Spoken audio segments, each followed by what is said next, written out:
반갑습니다. 오늘 물리원 마지막 단어 물질의 이중성 내용 중에 전자현미경에 대한 내용을 다뤄보도록 하겠습니다. Let's go! 지난 시간에 우리가 다뤘던 내용은 물질이라 함은 운동량을 가지고 서로 주고받을 수 있는 입자라고만 생각해 왔는데 간섭 같은 것을 일으키면서 파동으로서 역할도 한다는 걸 우리가 확인했죠.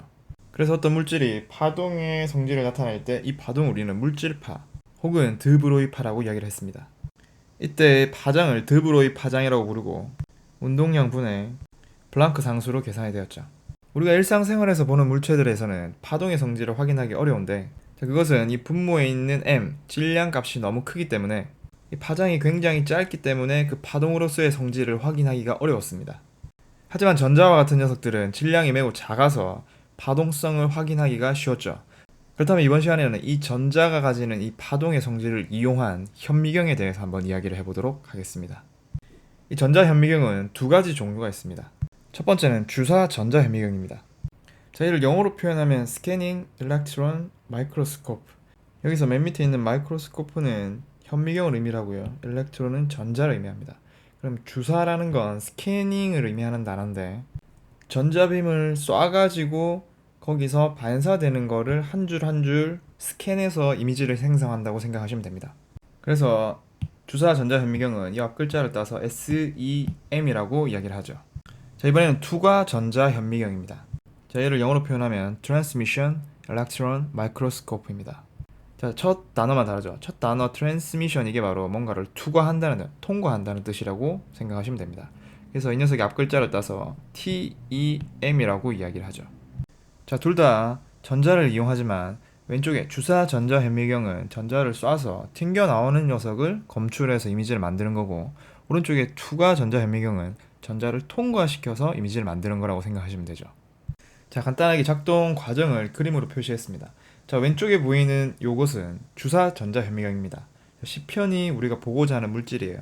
여기에 전자빔을 쏴서 튕겨져 나오는 전자를 관측을 하는 거죠. 그래서 물체의 표면을 관측하기 위한 거고요. 여기 오른쪽에는 투과 전자현미경입니다. 얘는 관찰하고자 하는 물체가 여기 있어요. 이 물체를 뚫고 들어와서 그 물체의 단면을 여기에 표현하게 되는 거죠. 이것이 바로 주사 전자현미경입니다. 저기 왼쪽에 보시면은 우리가 관측하고자 하는 물체가 아래 있으면은 여기에 전자빔을 쏴서 튕겨져 나오는 전자를 관측하여 물체의 표면을 관측하게 되는 거죠. 이거는 굉장히 성능이 좋은 투과 전자현미경입니다. 엄청나게 센 전자빔을 물체에 투과시켜서 그 밑에 맺히는 상을 관측하게 되는 거죠. 이러한 전자현미경은 우리가 기존에 사용하던 광학현미경과 어떤 차이가 있는지 한번 확인하고 가도록 하죠. 광학현미경을 사용하기 위해서는 우리 눈에 볼 수 있는 가시광선, 빛이 있어야 됩니다. 그래서 광원이라는 것이 빛을 제공을 해주게 되죠. 하지만 전자현미경은 전자를 활용하기 때문에 전자총이라는 것에서 전자가 튀어나오게 되는 겁니다. 그리고 광학현미경은 광학 렌즈를 이용해서 빛이 휘어지게 만들어서 상을 확대를 하죠. 하지만 전자현미경의 경우에는 빛이 아니라 전자가 움직이는 거기 때문에 얘를 휘어지게 하기 위해서 자기 렌즈를 활용합니다. 코일 같은 거예요. 코일에 전류를 흘려보내면 자기장이 발생하죠. 이 자기장을 이용해서 이 전자의 이동 경로를 바꿔주게 되는 겁니다. 그리고 광학현미경에서 이제 최종 상을 보기 위해서 우리는 눈을 직접 갖다 대서 그 상을 관찰합니다. 하지만 이 전자의 물질파 같은 경우에는 우리 눈으로 볼 수가 없기 때문에 형광 스크린을 이용해서 상을 확인하죠. 그렇다면 우리는 왜 이렇게 눈으로 쉽게 볼 수 있는 광학현미경을 사용하지 않고 전자현미경을 사용하느냐 하는 겁니다. 그것은 바로 분해능이라는 것 때문입니다. 어떤 서로 떨어져 있는 두 물체를 구별하여 볼 수 있는 능력이죠. 이 사진 한번 봅시다. 이 사진은 망원경의 렌즈 크기에 따라서 분해능을 나타낸 거예요. 왼쪽에서 오른쪽으로 갈수록 렌즈의 크기는 더 커지고 분해능은 더 좋아지는 겁니다. 제일 왼쪽 그림 한번 볼까요? 여기 보면은 이 두 불빛이 서로 붙어 있는지 떨어져 있는지 확인하기가 어렵습니다. 여기로 보면은 붙어 있는 걸로 보이죠. 즉 분해능이 낮다는 겁니다. 하지만 오른쪽으로 가면 갈수록 이 두 불빛이 떨어져 있다는 걸 더 명확하게 확인할 수가 있습니다. 점점 분해능이 좋아지는 걸 의미를 하는 거죠. 그럼 광학현미경과 전자현미경 중 어느 쪽이 더 분해능이 좋다는 겁니까? 전자현미경의 분해능이 더 좋겠죠. 우리가 광학현미경을 활용할 때는 광학현미경을 이용하면 0.2 마이크로미터보다 더 가깝게 붙어있는 두 물체는 구별할 수가 없습니다. 하지만 전자현미경을 활용하면 몇 나노미터까지 두 물체를 구별해서 확인할 수가 있죠.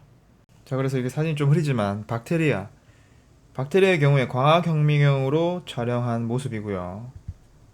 그 다음에 이거는 뭔가 좀 더 확실하게 선명하죠. 전자현미경으로 촬영한 모습입니다. 그래서 전자현미경이 더욱더 물체를 자세하게 볼 수 있다는 거. 물론 가격은 더 비싸겠죠. 자, 광학현미경보다 전자현미경이 확실히 좋지만 이 전자현미경도 아까 전에 두 가지가 있었죠. 자, 어디 갔나요? 자, 투가 전자현미경, 주사 전자현미경. 요 둘 중에서도 분해능이 더 좋은 쪽은 투가 전자현미경입니다. 실제로 투가 전자현미경이 더 비싸고요. 하지만 투가 전자현미경은 어떤 물질의 단면을 보는 거고요. 주사 전자현미경은 표면을 보기 때문에 활용하는 영역이 다르게 되죠.